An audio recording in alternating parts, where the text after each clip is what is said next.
A'udzubillahiminasyaitonirrajim. Bismillahirrahmanirrahim. Assalamualaikum warahmatullahi wabarakatuh. Kelana Yuta Channel mempersembahkan cerita silat Pedut di Katemangan Daungan episode yang ke-49. Selamat mendengarkan. Saat itu, udara di Katemangan Daungan menjadi terasa lebih dingin. Beberapa saat yang lalu, hujan telah turun. Sejak sore, hari mendung memang telah menyaput di atas langit Katemangan Daungan. Meskipun malam belum begitu larut, namun hujan yang tak kunjung mereda telah membuat suasana Katemangan Daungan terasa begitu sepi dan keheningan. Beberapa penghuni Katemangan yang biasanya menyempatkan diri untuk saling berbincang dengan tetangganya nampaknya lebih memilih untuk pergi tidur lebih cepat atau mungkin hanya sekedar bercengkrama dengan anggota keluarganya di dalam rumah. Hanya beberapa penghuni Katemangan yang terlihat masih terjaga karena ada saja di antara mereka yang terpaksa harus pergi untuk memeriksa sawah-sawahnya. Barangkali saja area persawahannya menjadi kebanjiran atau barangkali terkena air secara berlebihan. Tak jarang air yang mengalir melalui parit-parit persawahan di beberapa tempat menjadi jebol, sehingga aliran air sebagian besar justru masuk ke dalam persawahan. Sementara penghuni lainnya yang kebetulan sedang mendapatkan giliran tugas ronda, dengan penuh kesadaran serta tanggung jawabnya telah mulai berdatangan ke gardu-gardu perondaan. Bagi mereka, suasana malam yang dingin serta hujan yang masih terus rintik-rintik tak menghalangi niat mereka untuk melaksanakan kewajibannya menjaga lingkungannya masing-masing. Sementara itu, dua tempat yang berbeda terlihat dua orang sedang duduk di dalam rumahnya masing-masing. Dari raut wajahnya menyiratkan bahwa mereka nampaknya sedang memperbincangkan satu persoalan dengan bersungguh-sungguh.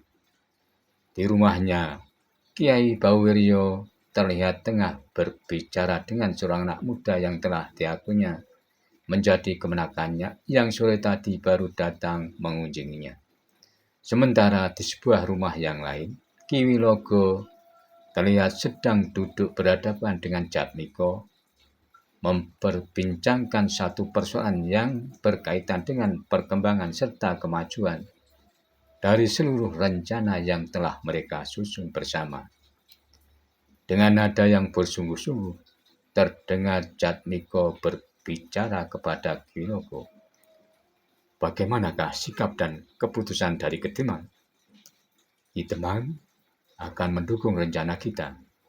Meskipun demikian aku sempat menangkap seberset keraguan di dalam dirinya. Jawab Ki Wilogo. Dengan sikapnya tersebut, apakah kita bisa mempercayai Ki Demang sepenuhnya? Bertanya Jatmiko lebih lanjut. Jangan cemaskan Ki Demang. Pada saatnya Ki Demang akan mulai mapan dengan keputusan yang telah diambilnya. Serahkan persoalan Ki Demang kepadaku. Aku akan terus memberikan masukan-masukan yang akan membuat Ki Demang semakin yakin bahwa keputusan yang diambilnya adalah keputusan terbaik bagi dirinya sendiri dan juga bagi Katemangannya. Desis Ki Wilogo. Bagaimana seandainya Ki Demang tiba-tiba telah berubah sikapnya dengan alasan apapun? Bertanya Jatmiko. Kemungkinan seperti itu memang ada, tapi aku meyakini Ki Demang tetap pada keputusan yang telah diambilnya. Ki Demang tentu tidak bisa menutup mata begitu saja dengan sikap anaknya yang telah mengeraskan diri untuk mendukung rencana kita. Terkecuali Ki Demang memang berniat untuk berseberangan dan saling berhadapan dengan anaknya sendiri, berkata Ki Wilogo. Untuk saat keduanya terdiam, namun tak lama kemudian Ki Wilogo bertanya pada Jatmiko. Lalu bagaimanakah dengan persiapan orang-orang kita saat ini? Sesuai dengan yang kita rencanakan, Paman, kalau Katemangan ini benar-benar telah siap menjadi bagian dari rencana kita, maka pasukan yang ada di hutan kecil itu akan mulai kita geser ke kekademangan ini? Apakah kau sudah memikirkan di manakah kau akan menempatkan orang-orang tersebut? Berkata Biloko. Aku sudah menemukan satu tempat yang akan kita pergunakan untuk menempatkan orang-orang kita. Letaknya tidak terlalu jauh dari kekademangan ini. Di sebuah tempat yang memadai dan memenuhi persyaratan untuk dipergunakan sebagai sebuah tempat penampungan. Letaknya pun cukup strategis dan terlindung. Kalau semuanya sudah memungkinkan secepatnya, tempat tersebut akan didirikan beberapa barak. Apsara pun sudah mengetahuinya. Bahkan anak itu telah menyatakan kesanggupannya untuk menggerakkan anak-anak muda kademangan membantu mendirikan barak serta bangunan-bangunan pelengkap lainnya, jawab Jatmiko. Sambil mengangguk-angguk, Ki Wilogo berkata, apakah kekuatan yang kita miliki saat ini telah mencukupi untuk mendukung keseluruhan rencana kita? Untuk saat Jatmiko terdiam, seolah-olah ada sesuatu yang masih belum sesuai dengan harapannya. Sambil mendesah, terdengar Jatmiko berkata, aku memang masih harus menunggu kabar dari beberapa perguruan serta kelompok-kelompok kecil yang sebelumnya telah menyatakan kesediaannya bergabung, Paman. Bagaimanakah dengan pasukan tambahan yang dijanjikan Tumenggung dari Panerukan itu? Bertanya Ki Wilogo. Tumenggung Pasupati memang mengatakan bahwa masih ada beberapa kelompok prajurit dari wilayah timur yang akan datang untuk melengkapi kekuatan prajurit yang sudah dibawanya. Semoga dalam waktu yang tidak terlalu lama lagi kekuatan yang kita miliki benar-benar sudah mencukupi untuk mendukung rencana kita, jawab Jatmiko. Mendengar keterangan Jatmiko, terlihat Ki Wilogo mengerutkan dahinya. Lalu dengan nada yang dalam Ki Wilogo berkata, ingat Ger, yang sedang kita rencanakan saat ini adalah menghadang iring-iringan Sultan Demak Bintoro dalam perjalanan resminya. Dalam keadaan seperti itu tentu Sultan Demak akan mendapatkan pengawalan dari prajurit-prajurit terbaik yang dimiliki Kesultanan Demak Bintoro.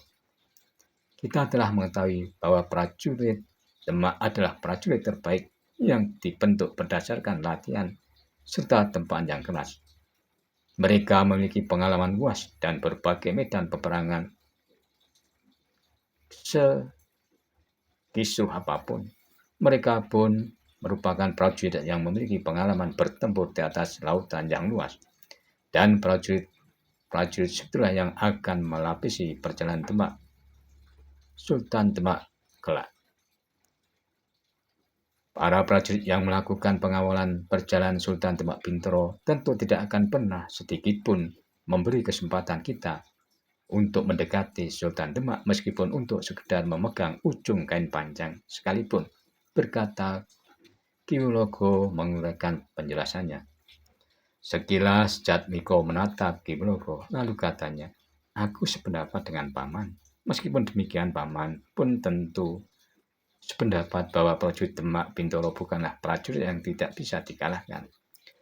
Benar, Ger, aku memang sependapat. Aku hanya ingin mengingatkan bahwa kelompok prajurit seharusnya dihadapi dengan sekelompok prajurit, berkata Ki Wilogo. Aku mengetahui bahwa saat ini kita memang berhasil menghimpun kekuatan dari berbagai perguruan. Namun, kekuatan tersebut tentu bukanlah kekuatan yang seimbang kalau harus dihadapkan secara langsung dengan pasukan pengawal Sultan Demak Bintoro. Meskipun secara orang per orang, kemampuan seorang prajurit tidak melebihi dari seorang bodoh dari sebuah perguruan. Namun, yang akan terjadi bukanlah dalam wujud perang tanding. Kemungkinan besar kita akan dihadapkan dalam sebuah perang gelar. Perang gelar meskipun mungkin saja bukanlah dengan wujud gelar yang sempurna. Setinggi apapun kemampuan ilmu dari sekelompok orang-orang berasal dari sebuah perguruan, namun apabila yang dihadapinya adalah sekelompok prajurit dalam wujud perang gelar, aku dapat memastikan bahwa prajurit tersebut akan mampu mengalahkannya. Jatmiko terdiam mendengar perkataan Ki Wilogo. Ia memang tidak bisa membantah sepenuhnya keterangan Ki Wilogo. Ia mengetahui bahwa Ki Wilogo memang memiliki pengetahuan serta pengalaman di dalam sebuah medan pertempuran. Karena di masa yang lalu, Ki Wilogo pun adalah seorang yang pernah terlibat di dalam beberapa peperangan. Selama ini, pamannya memang selalu menekankan betapa pentingnya kekuatan yang berasal dari pasukan prajurit yang sesungguhnya. Dengan perhitungan yang demikian itulah pamannya menyarankan untuk membuat hubungan dengan beberapa pemimpin di wilayah timur serta meminta bantuan secara nyata dengan mengirimkan sekelompok prajuritnya. Usaha Jatmiko memang mendapatkan hasilnya. Sekelompok prajurit dari wilayah timur telah diperbantukan untuk memperkuat pasukan Jatmiko. Namun, pasukan prajurit yang dipimpin oleh Tumenggung Pasopati ternyata jumlahnya belum cukup memadai. Sementara berdasarkan dari rencana yang telah dibuat sebelumnya, tumpuan utama kekuatan pasukan Jatmiko justru disandarkan pada kekuatan prajurit dari wilayah timur tersebut. Tumenggung Pasopati sendiri memang mengatakan bahwa kelompok prajurit masih akan kembali datang untuk menambah kekuatan yang ada. Namun ternyata sampai dengan saat ini belum ada kabar yang dapat menjadi kepastian dari kedatangannya. Untuk beberapa saat lamanya terlihat Jatmiko termenung. Ia memang dirisaukan dengan persoalan tersebut. Ki Wilogo yang melihat Jatmiko termangu-mangu, tiba-tiba hatinya menjadi tergetar. Ia mengetahui bahwa Jatmiko nampaknya sedang memikirkan persoalan yang berkaitan dengan jumlah kekuatan yang belum sesuai harapannya. Dengan suara yang lunak, Ki Wilogo berkata, "Anak Mas Probosworo, desis Ki Wilogo, bukan maksudku untuk membuat risau dan gelisah hatimu. Aku hanya ingin mengingatkan bahwa kita telah melangkah jauh menelusuri jalan untuk menuju cita-cita yang selama ini kita tanamkan di dalam diri kita. Bahkan saat ini, perjalanan yang kita lakukan hampir menggapai ujungnya. Selangkah lagi, kita akan segera meraih apa yang menjadi kegayuhan kita.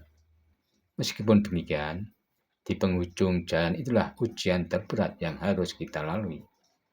Aku tidak mempunyai keraguan untuk melewati ujung jalan yang tersisa.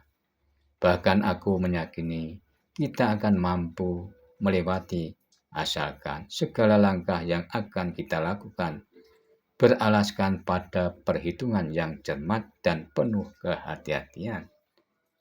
Dukungan prajurit dari wilayah timur adalah kekuatan yang akan menjadi dinding utama dari kekuatan kita.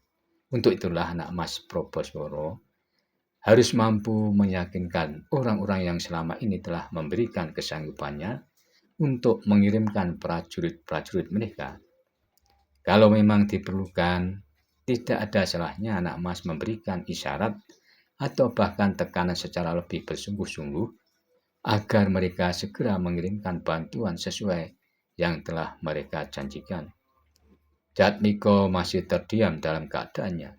Ia memang merasa kecewa dengan beberapa pemimpin wilayah timur yang dianggapnya begitu lamban dalam menjalankan rencana yang telah disusun bersama-sama. Meskipun demikian, Jatmiko menduga bahwa keterlambatan itu hanyalah persoalan waktu saja. Ia masih tetap meyakini bahwa mereka tidak mungkin untuk mengingkari kesepakatan yang ada. Paman, desis Jatmiko, aku masih meyakini bahwa beberapa pemimpin wilayah timur yang telah menyatakan kesiapannya mendukung rencana kita masih tetap memegang janji yang telah diucapkannya. Angger harus secepatnya memastikan sebelum semuanya menjadi berlarut-larut, berkata Ki Wilogo. Kita akan menunggu kedatangan para prajurit dari timur itu setidaknya sebulan lagi dari sekarang, Paman. Aku pun akan mengirimkan beberapa penghubung untuk memastikan sikap mereka, berkata Jatmiko. Angger memang harus melakukannya agar apa yang telah kita rencanakan berjalan urutan. Kita tidak akan mengharapkan apapun dari kademangan ini, meskipun Ki Temang Dawuhan telah menyatakan sikap dukungannya, berkata Ki Wilogo. Bukankah dari semula kita memang sudah memperhitungkan untuk tidak melibatkan kekuatan dari kademangan ini karena kademangan ini pun tidak mempunyai kekuatan yang berarti meskipun untuk sekedar menjadi kekuatan cadangan sekalipun. Demikianlah Nger, kata Ki Wilogo. Meskipun keberadaan kademangan ini sangat penting artinya bagi tujuan kita, namun kita memang tidak bisa mengharap apapun dari kademangan ini. Kita hanya mempergunakan kademangan ini sebagai alas dari tujuan kita agar apa yang kita lakukan tidak dianggap sebagai sebuah gerakan atau gerombolan liar layaknya gerombolan perampok. Bagaimanapun, apa yang kita lakukan saat ini adalah sebuah pergerakan dalam upaya mewujudkan sebuah kegayuhan luhur sehingga tidak pantas kalau diperbandingkan dengan gerombolan para perampok. Ya Paman, kita hanya meminjam ke kademangan ini sebagai wadah untuk menampung rencana kita. Setidaknya Demak akan mempunyai anggapan bahwa kekuatan yang akan kita gerakkan untuk menyergap rombongan Sultan Demak merupakan kekuatan yang dimiliki kademangan ini.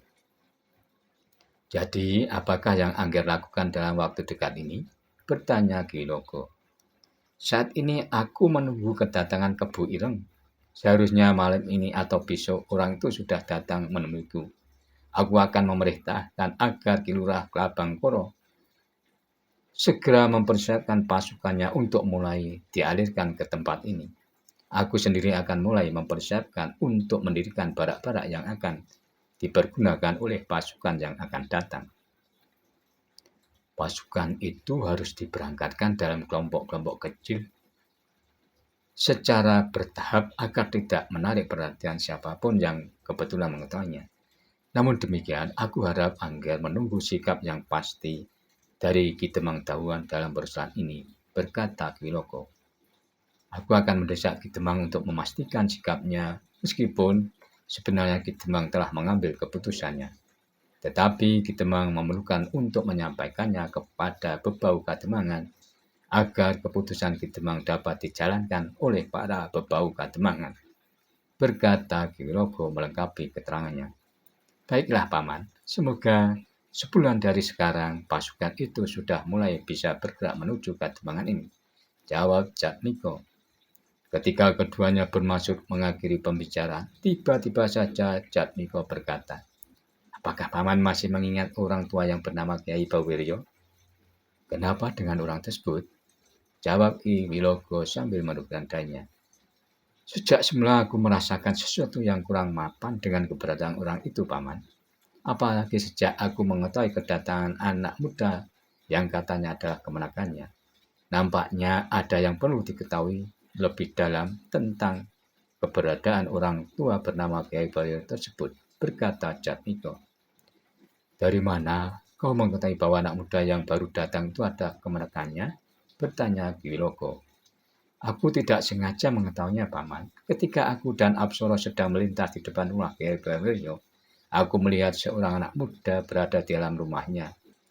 Berdasarkan keterangan dari tetangganya yang memang terbiasa membantu di rumah Kiai Bawiryo, anak muda yang baru datang itu adalah kemenakan dari Kiai Bawiryo. Namanya Wirosono, berkata Jatmiko. Ki Wilogo terlihat mengangguk-angguk mendengar keterangan Jatmiko. Untuk saat Ki Wilogo justru terdiam. Dipandangnya anak muda yang saat ini duduk di hadapannya, ia mengenal dengan baik anak muda itu. Bahkan sejak masih kanak-kanaknya, karena ia pernah menjadi pemomongnya. Seorang anak muda dengan kemampuan ilmu pilih tanding. Ia mengetahuinya di dalam diri anak muda tersebut tertimbun bermacam ilmu yang dahsyat. Ilmu yang diwarisi dari gurunya, sementara gurunya sendiri di masa hidupnya adalah seorang yang hampir tidak terjajaki kedalaman ilmunya. Selain dari gurunya, anak muda itu pun telah mewarisi ilmu-ilmu yang bersumber dari leluhurnya sendiri. Orang tuanya memang sengaja mendidik Jatmiko menjadi seorang yang pilih tanding dengan ilmunya. Nampaknya mereka telah mempersiapkannya dengan matang bahwa kelak di kemudian hari Jatmiko diharapkan dapat mengangkat kembali derajat leluhurnya. Bahkan kalau perlu Jatmiko diharapkan dapat mengambil kesempatan untuk turut serta menorehkan namanya dalam jejak kepemimpinan negeri ini. Aku memang tidak bisa mengabaikan begitu saja kecurigaan yang dirasakan Raden Probosmolo. Dengan kelebihan yang dimilikinya, nampaknya ia mempunyai ketajaman penglihatan. Mungkin saat ini ia memang belum bisa menguraikan sentuhan-sentuhan yang dapat dirasakan di dalam hatinya, berkata Kiwilogo di dalam hatinya.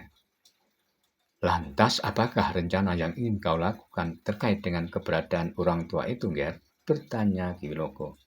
Aku akan mulai mengamati dengan sungguh-sungguh orang yang bernama Kiai Baru tersebut, Paman. Aku sendirilah yang akan melakukannya, desis Jatmiko. Apakah tidak lebih baik kau memerintahkan orang lain untuk melakukan pengamatan terhadap orang tua tersebut, termasuk kepada anak muda yang dikatakan sebagai kemenakannya itu? Jawab Kiwilogo. Saat Jatmiko terdiam, nampaknya ia sedang mempertimbangkan pendapat Kiwilogo. Lalu ia berkata, baiklah Paman, biarlah aku memerintahkan salah seorang dari ketiga saudara sepupuan itu untuk melakukan pengamatan terhadap Kiai Baworio dan kemenakannya. Mereka telah mengenal dengan baik kademangan ini. Namun demikian, untuk malam ini aku akan mencoba mengunjungi rumah orang tua itu, berkata Jatmiko. Terlihat Kiwilogo mengerutkan dahinya mendengar perkataan Jatmiko. Namun sebelum ia mengatakan apapun, Jatmiko kembali berkata, aku akan mengunjunginya dengan caraku, Paman. Kalau kedatangan anak muda itu memang berkaitan dengan perkembangan keadaan di kademangan ini, tentu mereka akan mulai membahasnya secara diam-diam malam ini. Kiwilogo mengetahui maksud perkataan Jatmiko. Sambil menganggukkan kepalanya, ia berkata, hati-hatilah, Ger. Kita belum mengetahui siapakah sebenarnya orang yang bernama Kiai Baworio tersebut. Setidaknya kalau didasarkan pada pangrataimu, dapat dimungkinkan orang tua itu mempunyai sesuatu yang masih disembunyikannya. Baiklah, Paman, jawab Jatmiko singkat. Sejenak kemudian Jatmiko pun telah meninggalkan kediamannya untuk melaksanakan rencananya. Demikianlah episode 49 cerita silat Pedut di Kademangan Dauhan, dan nantikanlah episode selanjutnya. Terima kasih, sampai jumpa.